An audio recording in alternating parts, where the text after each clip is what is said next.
قرآن کریم میں ایک جگہ شیطان لعین نے قسم کھائی، میں دائیں سے آؤں گا، بائیں سے آؤں گا، آگے سے آ کے بہکانے کی کوشش کروں گا، پیچھے سے آؤں گا، غرض ہر طرف سے آ کر تیرے بندی کو ناشکرا بناؤں گا۔ بے شک مالک کائنات نے مقابلے میں قسم کھائی۔ اللہ پاک جل شانہ فرماتے ہیں، اور شیطان مردود، میرے بندے کے گناہ سمندر کے جھاگ کے برابر ہوں، پہاڑ کے وزن کے برابر ہوں، درختوں کے پتوں کے برابر ہوں، ساری زمین کے ذرات کے برابر ہوں، مجھے اپنی کبریائی کی قسم، مجھے اپنی الوہیت کی قسم، مجھے اپنی شان کبریائی کی قسم، مجھے اپنی وحدانیت کی قسم، مجھے اپنی بے نیازی کی قسم، میرا بندہ کتنا ہی گناہگار ہوگا، سر جھکانے کی دیر ہے، میں معاف کرنے کو تیار ہوں۔ پیار دوستو، السلام علیکم رحمۃ اللہ وبرکاتہ۔ آج کے بیان کا عنوان ہے شیطان انسان کو کیسے بہکاتا ہے۔ سنتے ہیں یہ بیان۔ فرمایا 5 چیزیں جب کسی کو عطا ہو جائیں تو 5 چیزیں خود بخود اللہ پاک عطا فرما دیتے ہیں۔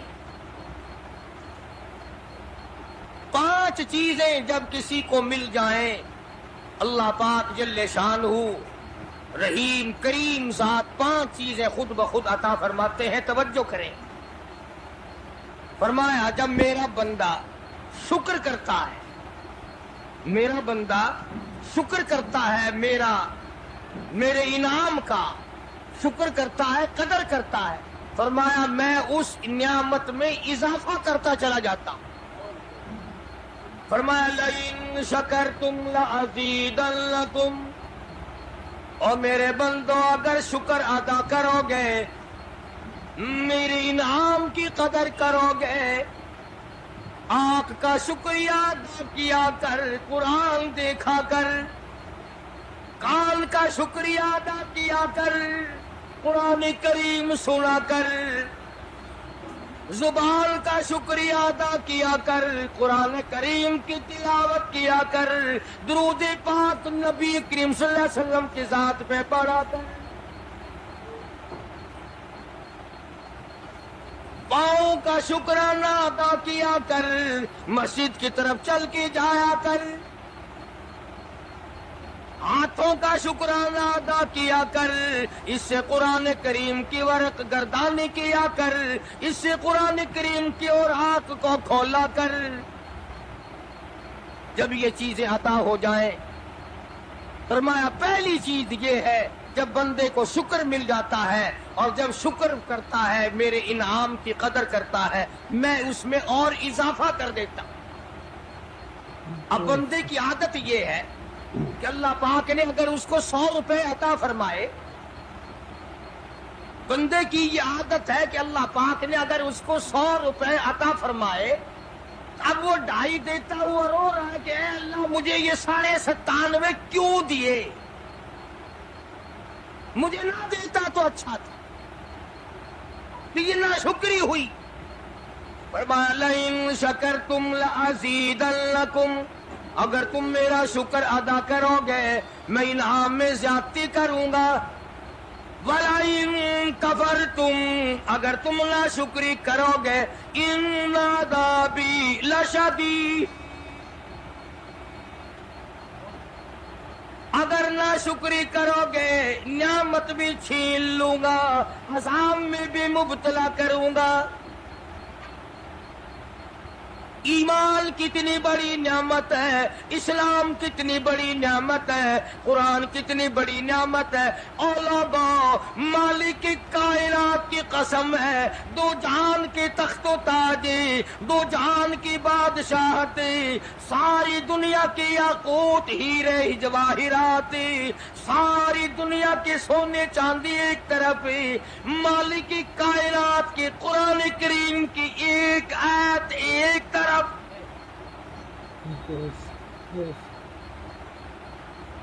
اندازہ تو لگا، اس کی مہربانی کا اندازہ تو کر۔ فرمایا شکر ادا کرتے جاؤ، انعام زیادہ لیتے چلے جاؤ، اگر ناشکری کرو گے نعمت بھی چھین لوں گا، سلب کر لوں گا اور عذاب میں بھی گرفتار کروں گا۔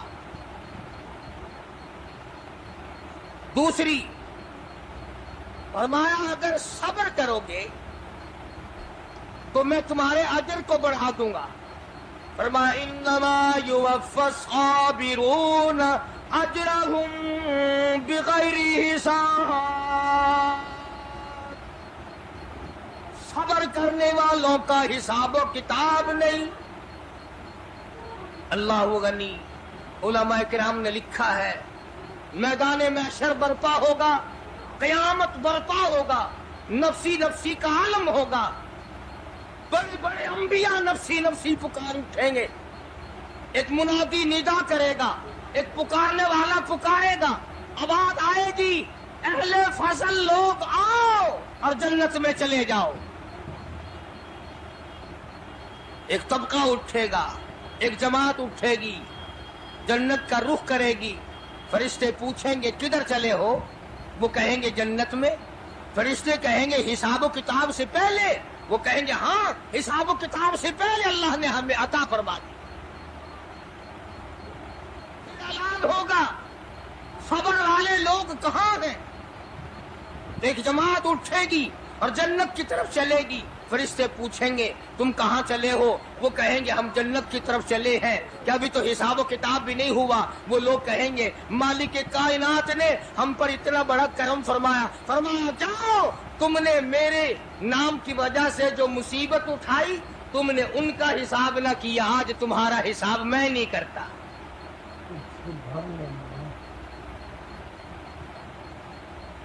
وہ فرمایا صبر کرنے سے اتنا بڑا ثواب عطا ہو جاتا ہے جو ختم نہیں ہوتا۔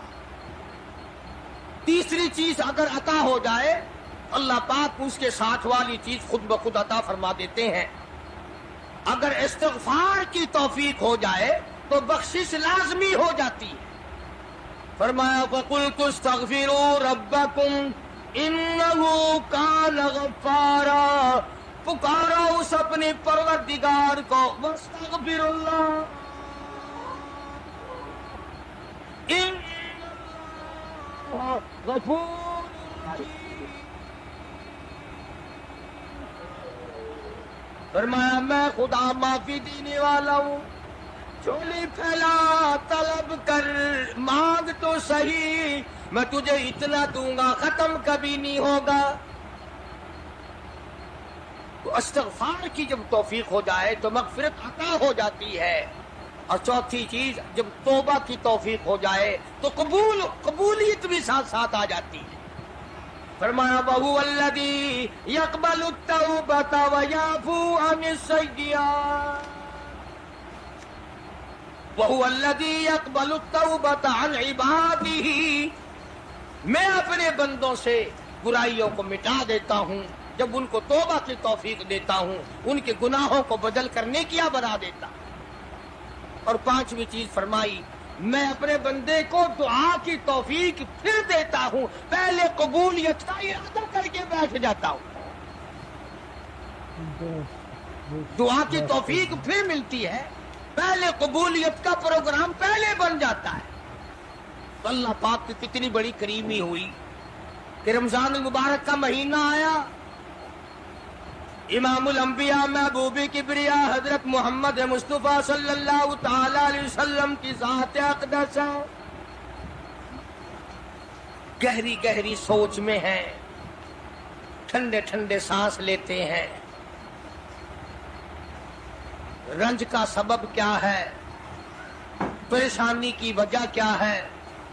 علماء نے لکھا ہے کہ حضور صلی اللہ علیہ وسلم کی جب اس بات پہ نظر پڑی کہ پہلے نبیوں کی امتوں کی عمریں ہزار سال، 1200 سال، 800 سال کی عمر ایک آدمی کی، اب انہوں نے نیکی کی تو اور میری امت کی عمریں 50-60 سال کی، تو مقابلہ کیسے ہوگا؟ میری امت نیکیوں میں پہلے نبیوں کی امتوں سے گھٹ جائے گی۔ حضور کریم صلی اللہ علیہ وسلم کو اس بات کا رنج ہوا تو اللہ پاک نے فرمایا کالی کملی والے عمروں کو دیکھ کر گھبرانا، رنجیدہ نہ ہو، میرے محبوب تیرا رنج مجھ سے نہیں دیکھا جاتا، میں تیری امت کو ایک رات ایسی عطا کرتا ہوں جو 1000 مہینے سے زیادہ بہتر ہے۔ یعنی ایک رات کی اگر عبادت کسی کو مل جائے، ایک رات کا پورا جاگنا اللہ اللہ کی کسی کو توفیق ہو جائے تو 83 سال 4 مہینے کا ثواب ملتا ہے۔ شب قدر کی جو رات ہے، لیلۃ القدر کی جو رات ہے، اگر وہ رات کسی کو مل جائے اور کوئی آدمی اس میں اللہ اللہ کرے، جاگے، پروگرام بنائے، مانگنے کا وقت پروگرام بنائے، دعا اللہ سے کرے، تو فرمایا کہ ایک رات کے جاگنے پر 83 سال 4 مہینے مکمل عبادت میں گزارنے کے برابر ثواب ملتا ہے۔ اور اگر کوئی رمضان کی آخری 10 راتیں جاگ کر گزار دے، جنت کی طلب میں گزار دے، جہنم کے ڈر میں گزار دے، قرآن کے شوق میں گزار دے، رب کو راضی کرنے کے لیے گزار دے، محمد مصطفیٰ صلی اللہ علیہ وسلم کی اطاعت اور فرما برداری کرتے ہوئے گزار دے، تو علماء نے لکھا ہے کہ 10 راتوں کو جاگنے والے کو 833 برس 4 مہینے جاگنے کا ثواب ملتا ہے۔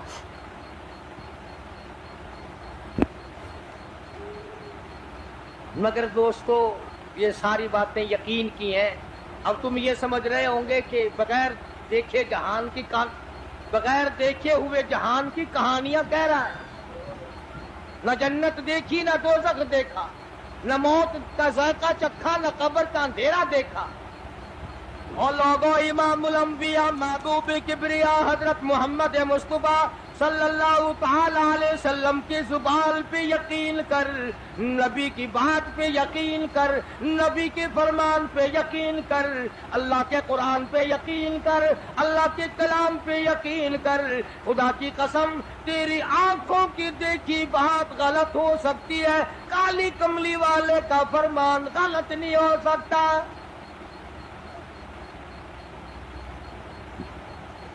فرمایا انزلناہ فی لیلۃ القدر،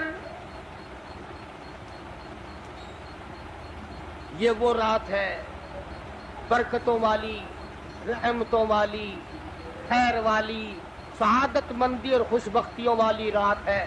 فرمایا رمضان کی شب قدر کی رات وہ ہے جس میں میں نے لوح محفوظ سے، عرش عظیم سے قرآن کریم اتارا۔ اب ہم پہلے قرآن کریم کو نعمت جانے جبھی تو بات بنے۔ ہمارے نزدیک سونا نعمت ہے، چاندی نعمت ہے، کوٹھی نعمت ہے، بنگلہ نعمت ہے، تخت و تاج نعمت ہے، خوبصورتی نعمت ہے، حسن و جمال نعمت ہے لوگوں کے نزدیک۔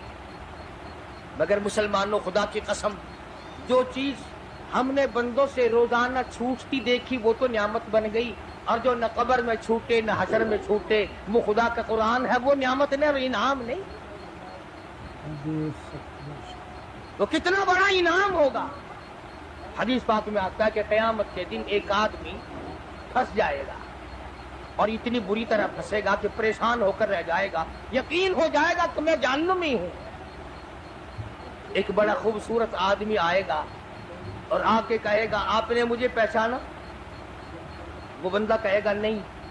فرمایا ٹھیک ہے، تو ہے تو گناہگار، پر یاد رکھ رمضان میں غیر رمضان میں تو میری تلاوت کیا کرتا تھا، تو میری عزت کرتا تھا، تو میرا اکرام کرتا تھا، میرا اعزاز کرتا تھا، میری ساتھ تیری محبت تھی، اور میں اللہ کا کلام ہوں، اللہ کا قرآن ہوں، بے وفا نہیں۔ برادری چلی گئی، خاندان چلا گیا، اولاد چلی گئی، بیوی چلی گئی، قبیلے والے چلے گئے، یار دوست چلے گئے، میں خدا کا قرآن تیرے ساتھ ہمیشہ وابستہ رہوں گا۔ علماء نے لکھا ہے پھر وہ قرآن کریم اس بندے سے پوچھے گا، سارے کہو سبحان اللہ۔ وہ قرآن کریم کا جو بندہ بنا ہوا ہوگا وہ اس آدمی سے کہے گا تیرے ماں باپ کہاں ہیں؟ سبحان اللہ، سبحان اللہ، تیرے ماں باپ کہاں ہیں؟ وہ کہے گا میں تو اپنی میں گرفتار تھا، مجھے اپنے ماں باپ کا پتہ نہیں۔ جب تلاش کریں گے ماں اور باپ کو، تو ایسی حالت میں دیکھیں گے کہ فرشتے گھسیٹ کر ان کو دوزخ کی طرف لے جا رہے ہیں۔ ایسی حالت میں دیکھیں گے کہ فرشتے گھسیٹ کر جہنم کی طرف لے جا رہے ہیں۔ وہ اللہ کا قرآن آگے بڑھے گا، اور جیسے ٹریفک والا، پولیس والا، سپاہی سٹی مار کر ٹریفک کو نہیں روکتا، ایک لائٹ مارے گا، ایک روشنی چھوڑے گا اور کہے گا ٹھہرو۔ سب لوگ ٹھہر جائیں گے۔ اس بندے کا ماں باپ کون سا ہے؟ کہ یہ ہے کہ آ جاؤ، اللہ نے تمہیں جنت عطا کر دی۔ وہ بندے کہیں گے، ماں اور باپ کہیں گے ہمارے عمل تو لے تو نیکیاں کم، گناہ زیادہ، گناہوں کے دفتر نکلے، جہنم کا ہمارا فیصلہ ہو چکا، ہم تو جہنم کی طرف چلے جا رہے تھے، فرشتے مجھ کو کھینچ کر جہنم کی طرف لے چلے تھے، بھلے سے راستے میں مل گئی رحمت تیری، اور مالک کائنات یہ کیا کرم ہوا کہ دوزخ سے واپسی ہو رہی ہے، آواز آئے گی۔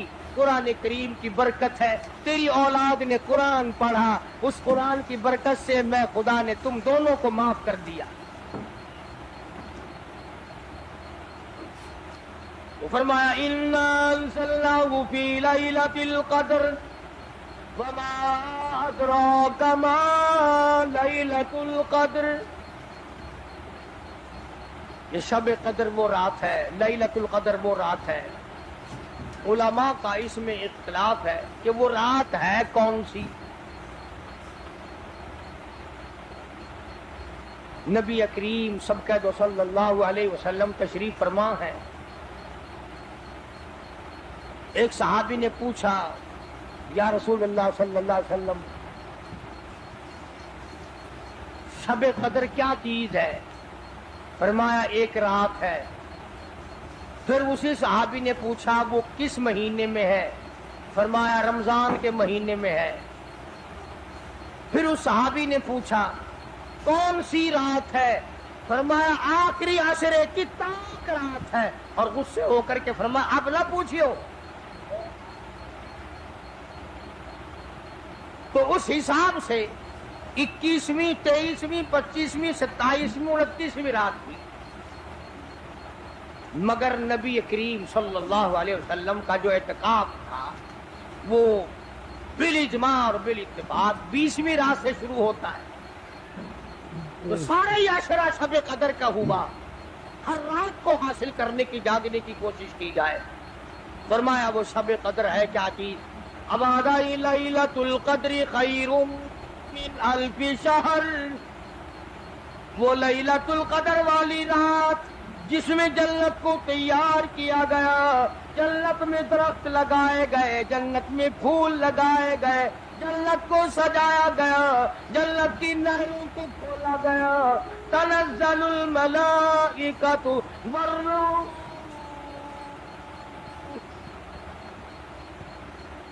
فرشتے آسمان سے اترتے ہیں، جبریل امین سب سے جھنڈا ساتھ لے کر تشریف لاتے ہیں اور بیت اللہ پہ نصب کر دیتے ہیں اور ساری امت کے لیے اعلان کرتے ہیں، اور فرشتوں پھیل جاؤ، ساری دنیا میں چلے جاؤ، گھروں میں چلے جاؤ، کشتیوں میں چلے جاؤ، علاقوں میں چلے جاؤ، لوگوں میں چلے جاؤ، جہاں بھی کوئی اللہ کو یاد کر رہا ہو، قرآن کی تلاوت کر رہا ہو، درود شریف پڑھ رہا ہو، استغفار کر رہا ہو، دعا کر رہا ہو، فرشتوں جاؤ ان کی دعاؤں پہ آمین کہو اور ان بندوں سے مصافحہ کرو۔ اتنا بڑا انعام اور اتنی بڑی رات۔ بعض علماء نے یہ لکھا ہے، توجہ کریں، کہ نبی کریم صلی اللہ علیہ وسلم کے سامنے بنی اسرائیل کے 4 نبیوں کا ذکر آیا، حضرت زکریا علیہ السلام، حضرت ایوب علیہ السلام، حضرت حزقیل علیہ السلام، حضرت یوشع علیہ السلام۔ ان 4 نبیوں کا ذکر خیر ہوا اور یہ ذکر کیا گیا کہ ان نبیوں نے 80 سال اس طرح عبادت کی کہ آنکھ کے پل جھپکنے کے برابر بھی غفلت نہ کی. ایوب علیہ السلام نے، زکریا علیہ السلام نے، حضرت حزقیل علیہ السلام نے، یوشع علیہ السلام نے اللہ کو اتنا یاد کیا، اس کی اتنی عبادت کی، اتنی مناجات کی، اتنی حمد و ثنا کی، اتنی ترانہ ریزی کی، اتنے سجدے کیے، اتنے اس کے سامنے سر جھکایا کہ 80 سال تک اتنا وقت بھی غفلت میں نہ گزارا جیسے کہ آنکھ کی پلک جھپکنے کا وقت لگتا ہے. اب بتاؤ ان کی برابری کون کرے؟ تو مدنی کریم صلی اللہ تعالی علیہ وسلم کی ذات اقدس کو اس پر رانجایا. انہوں نے اتنی عبادت کی. میری امت کے لوگ اگر عبادت بھی کریں پھر بھی عمریں تھوڑی ہے، مقابلہ کیسے ہوگا؟ فرمایا میرے محبوب گھبرانا، ایک رات ایسی دوں گا 1000 مہینوں سے زیادہ افضل ہے. بدقسمت قوم جماعت کی نماز بھی ادا نہیں کرتے. کوشش کر کے مغرب کی جماعت کی نماز ادا کرو، عشاء کی نماز جماعت کی ادا کرو، فجر کی نماز جماعت کی ادا کرو تاکہ رات جو ہے وہ عبادت میں لکھی جائے. ایک اور بتا دوں، ان دنوں میں جو یہ آفتاب گزر رہا ہے، جماعت کا چھوڑنا اتنا بڑا گناہ ہے کہ اگر پورے سال میں ایک دن بھی جماعت میں شریک نہ ہو اتنا بڑا گناہ نہیں ہوتا جتنا آج اور ان دنوں میں ایک جماعت کے چھوڑنے سے گناہ ہوتا ہے.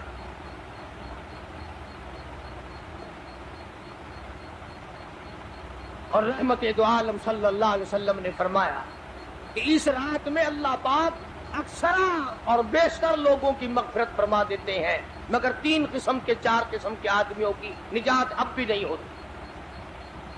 مشرک کی نجات نہیں، دل میں کینہ رکھنے والے کی مغفرت نہیں، گھر میں تصویر شوقیہ رکھنے والے کی بخشش نہیں، گھر میں کتا اور خنزیر رکھنے والے کی بخشش نہیں، اور اس گھر میں رحمت کا فرشتہ داخل ہی نہیں ہوتا جس گھر میں بدماشی بدکاری کر کے کوئی مرد اور کوئی عورت بے غسلہ پڑا ہو. کس قدر اللہ تبارک و تعالیٰ کی پھٹکار ہے ان لوگوں پر جو محمد عربی صلی اللہ علیہ وسلم کی اطاعت و فرما برداری نہ کرے. اتنا بڑا انعام، اتنا بڑا اجر، اتنی بڑی اللہ کی نعمت اور مہربانی اور اس کی قدردانی نہیں. فرمایا اس رات میں ساری رات اللہ پاک کی طرف سے ندا آتی ہے، اور گناہگار میں تجھے معاف کر دوں، اور بیمار میں تجھے شفا عطا کروں، اور تنگ دستی سوال کر میں تیری تنگ دستی کو دور کر کے فراخی عطا کر دوں. بات ساری یقین قرآن اور ایمان کے بغیر ہم قبروں میں تباہ ہو جائیں. حدیث میں آتا ہے نماز قضا کرنے کی وجہ سے اللہ پاک کی طرف سے قبر میں عذاب ہوتا ہے. ایک سانپ اتنا زہریلا، اتنا زہر والا مسلط کر دیا جاتا ہے. حضور کریم صلی اللہ علیہ وسلم کی ذات اقدس نے فرمایا اتنا زہریلا سانپ ہے اگر دنیا میں پھنکار مار دے زمین پر قیامت تک سبز گھاس پیدا نہ ہو. گنجا ہوتا ہے سانپ، وہ سانپ اللہ پاک کے حکم سے مردے پہ مسلط ہو جاتا ہے، پیروں سے لے کر سر کی طرف کاٹتا ہوا چلا جاتا ہے اور سر کے لے کر پیروں کی طرف کاٹتا ہوا آتا ہے. اور علماء نے لکھا ہے کہ اس کو زبان بھی اللہ نے دے رکھی ہے. وہ کہتا ہے فجر کی نماز قضا کرنے کی وجہ سے مجھے حکم ہے کہ میں تجھے ظہر کی نماز تک ماروں، اور ظہر کی نماز قضا کرنے کی وجہ سے عصر کی نماز تک ماروں، اور عصر کی نماز سے لے کر کے مجھے حکم ہے کہ جو تو نے عصر کی نماز قضا کی ہے اس کی وجہ سے مغرب تک ماروں.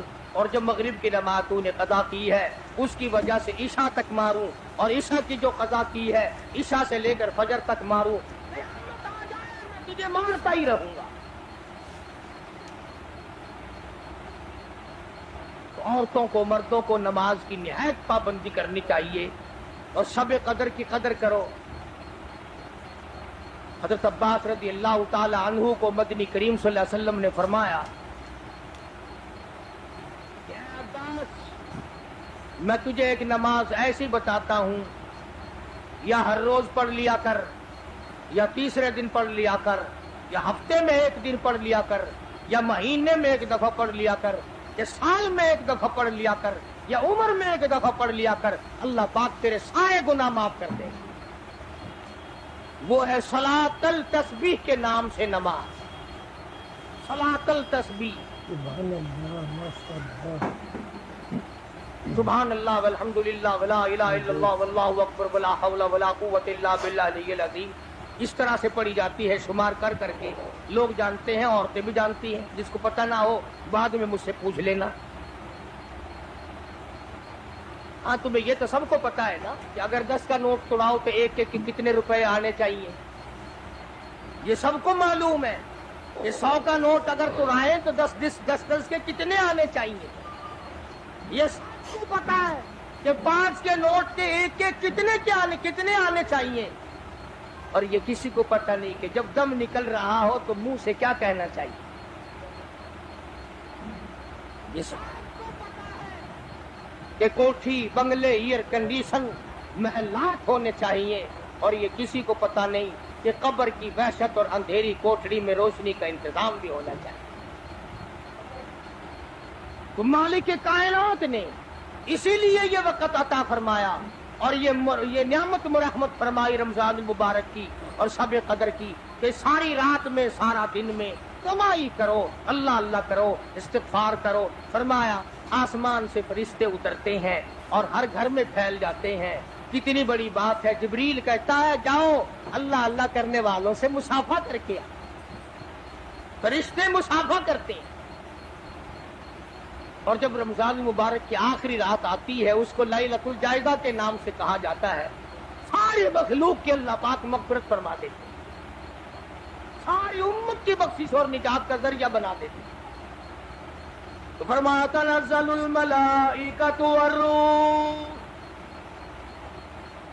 والروح فیہا بإذن ربہم من کل امر سلام ہی حتی مطلع الفجر۔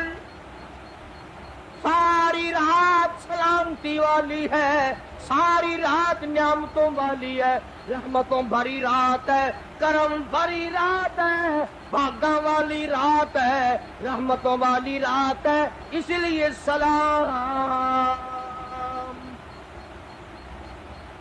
ہر شر سے امن ہے، سلامتی ہے، ہر فساد سے امن ہے، سلامتی ہے، ہر تکلیف سے امن ہے، سلامتی ہے۔ صحابہ کہتے ہیں کہ جب رمضان المبارک کا اخیر آیا کرتا تھا صحابہ چیخیں مار مار کے رویا کرتے تھے، الہی پھر رمضان نہ جانے کس کو آئے گا اور کس کو نہیں۔ مدینے کی گلیوں میں صحابہ رویا کرتے تھے، مدینے کی گلیوں میں چیخ و پکار ہوا کرتی تھی کہ ہائے گیا رمضان، رمضان چلا گیا، یا رمضان نہ جانے پھر زندگی میں آئے گا یا نہیں آئے گا، ہمارے گناہ کیسے معاف ہوں گے، ہماری توبہ کیسے قبول ہوگی، ہماری استغفار کیسے قبول ہوگی، درود پاک کے درجے کیسے بڑھیں گے، تلاوت قرآن پاک پر انعام زیادہ سے زیادہ کیسے ملے۔ ان حضرات کا محمد کریم صلی اللہ علیہ وسلم کی ذات پہ یقین تھا۔ حضور کریم صلی اللہ علیہ وسلم سحری کھا رہے ہیں، صحابی آیا، فرمایا آؤ برکت والا کھانا کھا لو، اور فرمایا اسے ساری عمر نہ چھوڑنا۔ اندازہ لگا، پیٹ اپنا بھرو، کھانا کھاؤ، ذائقہ منہ میں لو اور ثواب بھی لو، اس نیت سے کھاؤ کہ کالی کملی والے کی سنت ہے، حضور کا حکم ہے، اس لیے یہ ارادہ نہ کرو کہ اس لیے کھا رہا ہوں جن میں بھوک نہ لگے، ثواب نہیں ملے گا۔ ایک گھونٹ پانی پی، نیت یہ کر کے محمد عربی صلی اللہ علیہ وسلم کی فرما برداری کروں گا، حضور کی غلامی کروں گا، اطاعت کرتا کرتا مر جاؤں گا، اس پر اجر ملے گا، ثواب ملے گا۔ تو میں عرض کر رہا تھا کہ یہ گھڑیاں نہ جانے کس کس کے لیے آخری گھڑیاں ہیں، یہ مہینہ نہ جانے کس کس کے لیے آخری مہینہ ہے۔ ابھی رمضان المبارک سے 2-4 دن پہلے ادھر جلال پور کی طرف ایک کشتی میں 45 مرد، بچے، عورتیں زیادہ بھر گئی، شادی کے لیے جا رہے ہیں، گھروں کو جندرے مار کے گئے، شام کو آ کے کھول لیں گے، خدا کی قسم جندرے کھولنے والے آج تک واپس نہ آئے، لاشیں نہ ملی، بچوں کی لاشیں نہ ملی، عورتوں کی نہ ملی۔ انہیں کیا پتا تھا کہ شادی نہیں، بربادی ہونے والی ہے۔ یہ جو روزہ نہیں رکھتے نا، ان کا اللہ پر ایمان نہیں، ان کا محمد مصطفیٰ صلی اللہ علیہ وسلم کی ذات پر یقین نہیں۔ اگر یقین ہو یہ اس طرح کھاتے پیتے پھریں، رمضان کا روزہ جھوٹ بولے، رمضان کا روزہ کوئی مسلمان کا بیٹا رشوت وصول کر،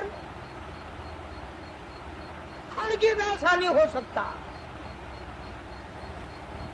رمضان کا مہینہ اور کم تولتا رہے، رمضان مبارک کا مہینہ اور کم ناپتا رہے، رمضان مبارک کا جنتی مہینہ اور دھوکہ دے فریب کرے۔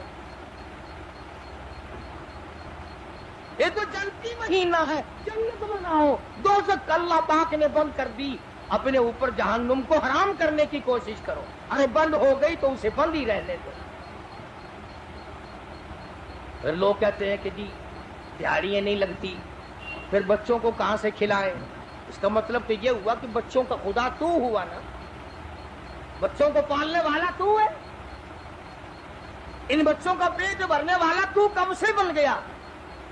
خدا کا قرآن سن، فرمایا وَلَا تَقْتُلُوا أَوْلَادَكُمْ خَشْيَةَ إِمْلَاقٍ نَحْنُ نَرْزُقُكُمْ وَإِيَّاهُمْ۔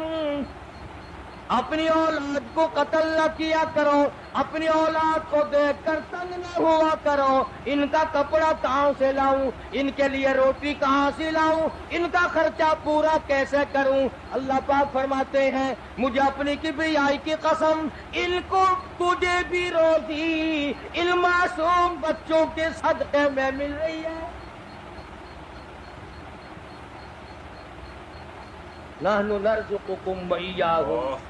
تیرا عمل، تیری کرتوت، تیری بدعمالی، تیری روح سیاہی اس قابل کہاں ہے کہ تجھے پانی کا گھونٹ دیا جائے، تجھے روٹی کا ٹکڑا دیا جائے؟ فرمایا مجھے اپنے مالک کائنات ہونے کی قسم ہے، مجھے اپنی بے نیازی کی قسم ہے، مجھے اپنی خدائی کی قسم ہے، یہ چھوٹے چھوٹے بچے، یہ بے گناہ، یہ معصوم جو تیرے گھر میں رہتے ہیں، ارے ان کی وجہ سے تجھے روٹی مل رہی ہے، ورنہ تجھے تو میں مٹی چٹانے کو بھی تیار نہیں۔ تو پھر بندہ خدا کیسے بنا؟ پالنے والی ذات خدا کی ہے، بندہ نہیں ہے۔ چلو اگر یہ بھی سوچا کہ یار ایک مہینے کی آمدنی اگر نہ کی تو کمی ہو جائے گی، تمہیں کیا خبر اگر ایک ذرا سا رگڑا لگ گیا بیماری کا تو ڈاکٹر تو سارے مہینے کے پیسے ایک چکر میں لے جائے گا۔ توبہ توبہ توبہ۔ کل ہی بتا رہے تھے ہمارے حاجی صاحب کو داخل کرنے کے لیے گئے، ایک کمرے کے ایک دن کے 300 روپے، کولر والے کمرے کے ایک دن کا 150 اور اے سی والے کمرے کا ایک دن کا 300۔ اللہ تیری پناہ، اللہ تیری پناہ، اللہ تیری پناہ۔ یہ ڈاکٹر ہیں یا جہنم کے دروغے ہیں، پتہ ہی نہیں کہاں لے جاتے اتنے پیسے۔ ایک دن کے 300 ایک کمرے کے، دوائیوں کے بغیر۔ میری سمجھ میں تو آتا نہیں کہ یہ ڈاکٹر صاحبان ہے یا حضرت اسرائیل کا قربہ ہے، یعنی 9000 روپے مہینہ ایک کمرے کا ہو گیا نا۔ تو پھر یاد رکھو جنت بھی سستا نہیں ہے، بڑی قیمت ہے جنت کی، بڑی قیمت ہے۔ اور ویسے دیکھو تو کچھ بھی نہیں، ویسے دیکھو تو کچھ بھی نہیں۔ مالک بن دینار سب کہہ دو رحمت اللہ علیہ، بزرگ ہے، اللہ والا ہے۔ اس کے سامنے سے ایک باندی گزری، ایک لڑکی گزری، بڑی خوبصورت ہے، بڑے کپڑے ہیں، بڑی خوشبو ہے، بڑی چٹک مٹک ہے، بڑا ہی ناز و نیاز ہے، اور بڑی عجب ہے، بڑی خود بینی ہے، بڑی حسینہ ہے، بڑی اکڑ اکڑ کے چل رہی ہے۔ مالک بن دینار رحمت اللہ علیہ نے اس لڑکی سے پوچھا کہ تیری کیا قیمت ہے؟ کیا قیمت ہے تیری؟ باندی تھی نا، پہلے زمانے میں باندیاں بکا کرتی تھی، کہ تیری کیا قیمت ہے؟ اس نے جب مالک بن دینار کے کپڑوں پہ نظر ڈالی، پھٹے پرانے غریب آدمی، کہنے لگی شکل تو دیکھو میری قیمت پوچھنے والے کی، خریدنے والا منہ تو بنا پہلے۔ اچھا اتنی عقل کرتی ہے، بتا تو صحیح تیری کیا قیمت ہے؟ وہ کہنے لگے اچھا تو ہی بتا فقیر، تو ہی بتا میری قیمت کیا ہے۔ تو مالک بن دینار فرمانے لگے میرے نزدیک تیری قیمت کھجور کی 2 گٹھلیاں، کھجور بھی نہیں، میرے نزدیک تیری قیمت کھجور کی 2 گٹھلیاں۔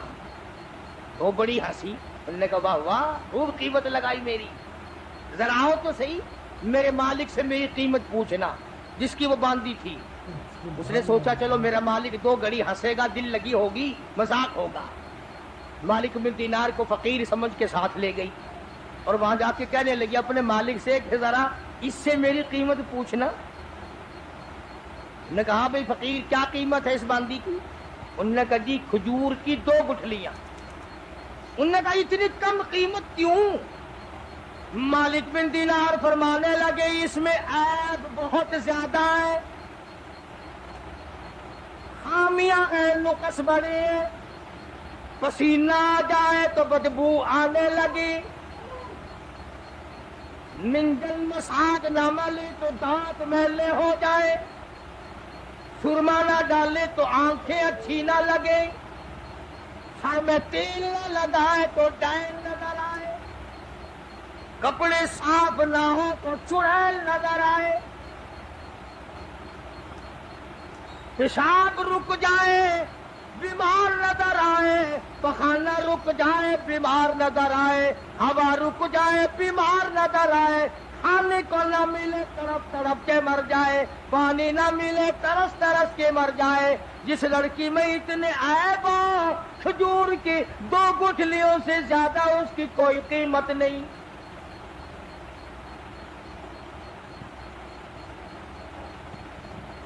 مالک بن دینار رحمت اللہ علیہ سے وہ کہنے لگا اس باندی کا جو مالک تھا، انہوں نے کہا پھر یہ تو ہر عورت میں عیب ہے، ہر عورت پخانہ بھی کرتی ہے، پیشاب بھی کرتی ہے، ہوا بھی خارج کرتی ہے، پسینہ بھی آتا ہے، تھوکتی بھی ہے، کھانے کو مانگتی ہے، پینے کو مانگتی ہے، پہننے کو بھی چاہیے، کوئی ایسی عورت بھی ہے جو یہ ساری چیزیں مانگے ہی نہ؟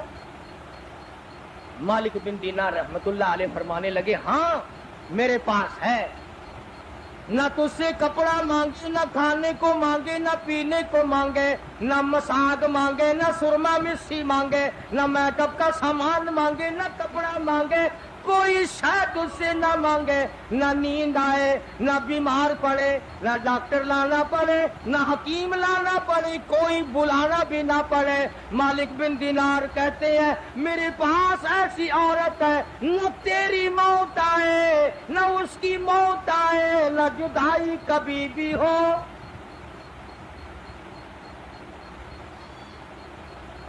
دنیا کی عورت کے ساتھ جب آدمی بغل گیر ہوتا ہے نا، عورت آدمی کے بغل میں ہو، پیار کر رہا ہو، اور دل میں یہ بات آ جائے کہ آج تو یہ میری بغل میں ہے، کل پتہ نہیں کہاں ہوگی یا قبر میں ہوگی، خدا کی قسم ہاتھ ڈھیلے چھٹ جائیں گے، بدن ڈھیلا چھٹ جائے گا، طبیعت پھر جائے گی، پھر تمہارا سودا۔